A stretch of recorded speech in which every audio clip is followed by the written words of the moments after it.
Welcome back to the Sophiso channel. My name is Tim. Today I want to talk about a quote that I've been seeing a lot on social media. Here's the quote. There's a quote that I've fallen in love with. The magic you are looking for is in the work you're avoiding. Magic you are looking for is in the work you're avoiding. The magic is in the work you are avoiding. Chris Williamson, the individual you saw in the video, he's not the author of the quote itself, but I like a few things about this quote, and I think it's true in more than one way. So, of course, the magic that he's talking about is referring to success, accomplishment, the thing that you're looking for in your relationship, in your work that's missing. And I think it's true in a couple of ways. One, there's a way in which the things that you are avoiding are these bigger things that you know are important, but that you're scared to do. You're scared to have that conversation with your boss. You're scared to have that conversation with your partner. You're scared to send that email. You're scared to start a new endeavor, right? And the magic, the thing that you're looking for is in the thing that you're avoiding, because those things can make a huge change in your life. And so that's one way in which I think that it is true. The other way that I think that it's true is when I look at the phrase and say the magic is in the thing that you're avoiding, as opposed to just limiting it to work. I don't know if I'm the only one, but sometimes I'm just avoiding things in my life that are silly, right? I don't want to make the call to schedule an oil change. I don't want to call my insurance company to talk about my insurance claim. There's just things, and maybe I'm the only one, but there's things that I just avoid doing. It seems like for no particular reason. And when you do that, though, at least for me, those things are always sticking in my head, right, that I need to do them. So I finish one project at work, and there's another project that I want to do. And every time I finish one project that I don't want to do, and every time I finish one project, I'm thinking about that other one. I'm like, oh, I really need to do it, but I really don't want to do that, right? And it takes up energy and time. And there's this thing,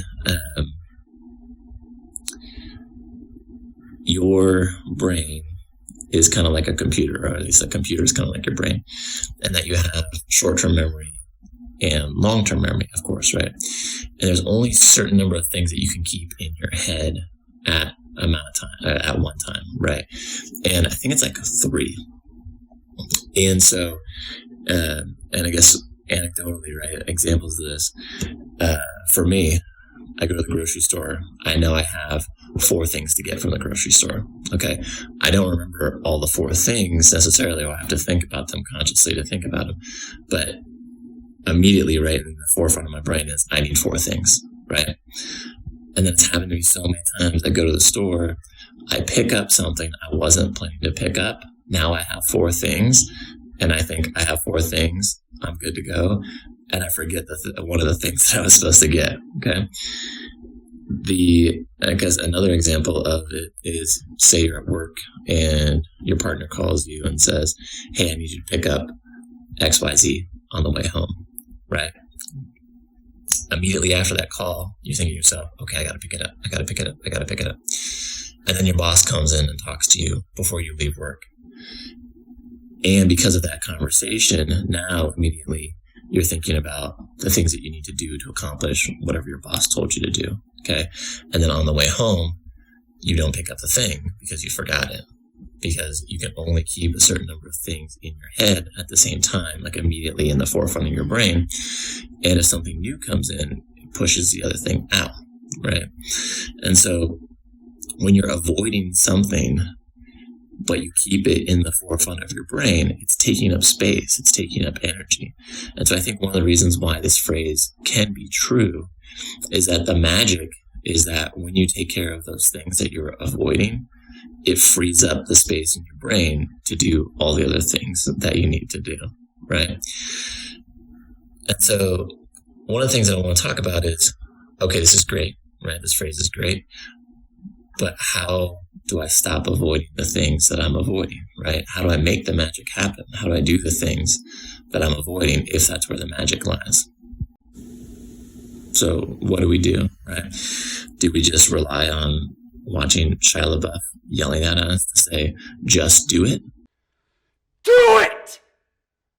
Just do it! I don't think that's the way to be successful here. And for me, I think there's a couple of tools or a couple of tricks or a couple of things that I do to try to be able to do these things. Okay. And one of the things that you run into is what's called decision fatigue. And decision fatigue is this idea that the more decisions that you make, basically the worse decisions that you make. Okay. So as the day goes on, you get more tired and you have a harder time thinking critically. And so it becomes harder and harder to make decisions. And so, and of course, you may have this experience where you put off something, right? You're doing work, you say, oh, I'll do that after this next thing, or I'll do it after lunch, or I'll do it when I get home, or I'll call them on the way home from work. And then you get there and you don't have the mental capacity, you don't have the space to do that thing because you've already reached that point of decision fatigue. And so for me, the things that I'm avoiding, I try to prioritize first in the day, because earlier in the day, you're fresher, right? And you haven't reached that point of decision fatigue. And so if you're going to do the things that you're avoiding, make them a priority, do them first, or do them, make them a priority early in your day. Don't put them off, because once you put them off, then you get to the end of the day, you don't do them, and then it's just the next day, right? And it's just taking up that energy in your brain the whole time, and that's making it harder for you to do the other work that you need to do, okay? The other thing is limit the amount of decisions that you make.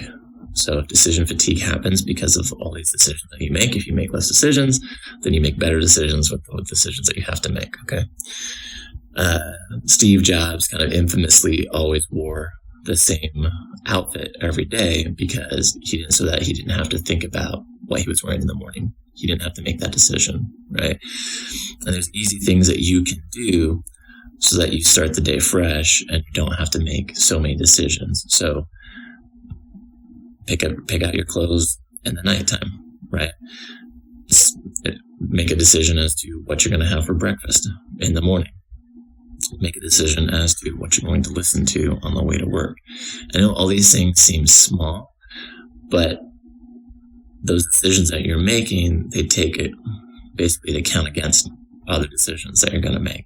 And so if you can simplify that, it's going to make it easier to make those other decisions.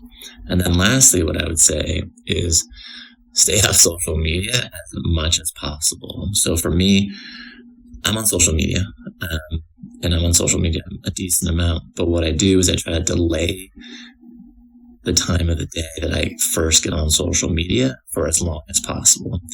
Because once I get on social media, I start essentially what that dopamine loop looks like. And it doesn't feel as good to do work as it does to swipe to the next TikTok story or watch the next YouTube video or, look at the next Instagram post. And so your brain doesn't get the same dopamine hit from work or from the project things that you're avoiding as it does from social media. And so you're just not going to naturally want to do work, right? Your brain gets hijacked by these dopamine hits from social media, and that's intentional on the part of social media. So delay being on social media for as long as possible. Simplify the decisions so that you have to make less decisions in the morning, and prioritize the things that you're avoiding for early on. And I think those things help do those things that you're avoiding and make some of that magic happen. If you like this content, don't forget to like and subscribe. Leave a comment as to what you want to hear about, or if you have questions. Life is what you make it. So let's go out there and make it good.